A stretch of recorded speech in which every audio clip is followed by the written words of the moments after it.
I'm Anisha. To know more about my work, you may visit my website www.TarotbyAnisha.com. For those of you who are seeking deeper clarity, be it in your love lives or your career, for a personal consultation, you may write to me at tarotbyanisha@gmail.com. Aries, it carries on being quite a quietly volatile month. We have your ruling planet Mars, which is already retrograde. And then we have Mercury, which is going retrograde towards the end of the month as well. So the theme of the month is letting go. The theme of the month is patience. It's acceptance. It's choosing to go with the flow.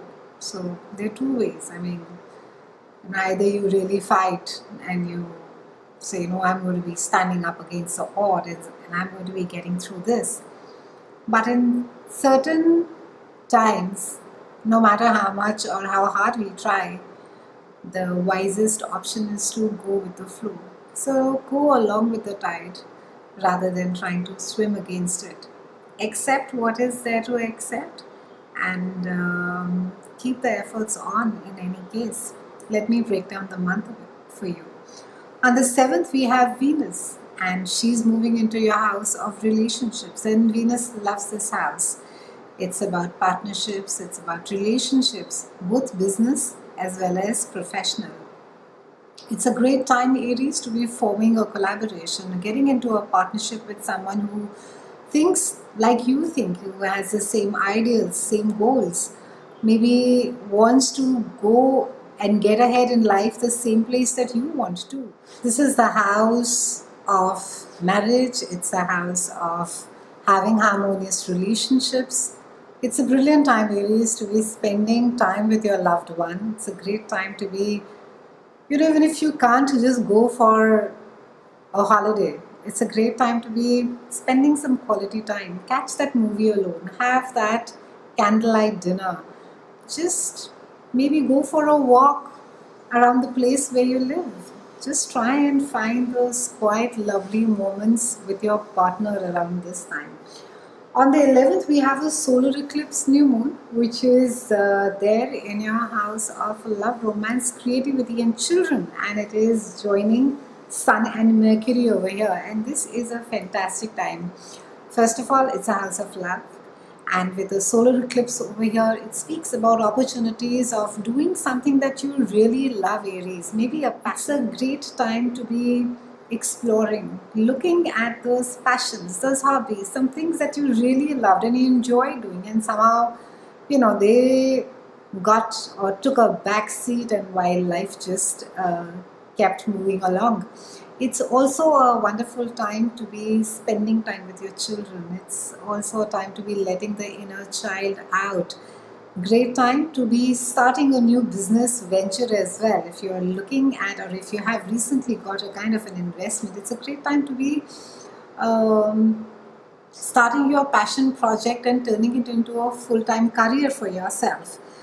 On the 13th, we have Mars, which is going into Capricorn. So it's rolling further back, and Mars is already retrograde. It has been retrograde the entire last month, and it carries on being so till about 27th of August.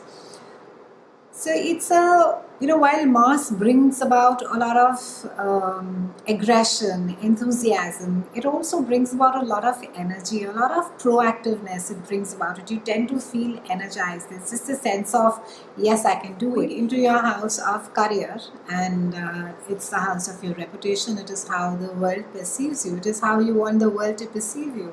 So it's a great time at restructuring your career, Aries. It's a great time.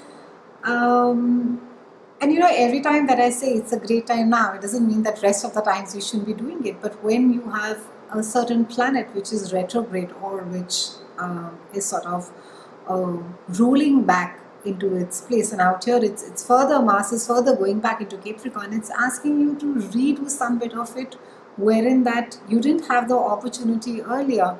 Relook at it and say, so maybe all along I have worked as a professional, and this is the time where I really want to go solo. I want to do my own thing, and yes, it may feel tough. You may have that sense of, oh, I don't have enough energy, or you could be feeling not that optimistic or that sense of enthusiasm.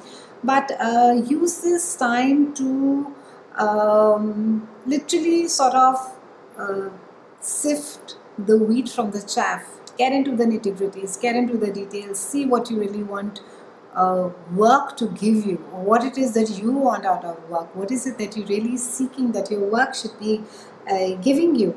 And it's really a time of re-examining it, it's a time of re-looking at it as to where you have come so far. Maybe you could be doing something different. On the 20th, Mercury goes direct, and thank heavens for it. Mercury has been retrograde since end of July, and it's carries on being retrograde. So the same drill that needs to get followed. Not a great time to be buying expensive big ticket items, not a great time to be investing in technologies. Remember to take your backup of your laptops, of your phones. Ensure that your travel plans are minutely scrutinized and that you're traveling to the right place and you have the right boarding pass. Also ensure that the meetings that are scheduled during that time, that all the emails have gone to the right people.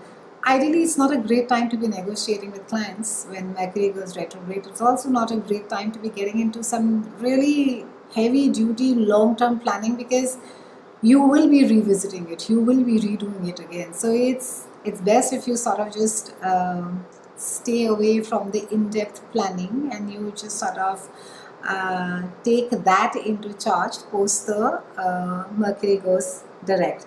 On the 24th, we have Sun that is going into your house of work and health.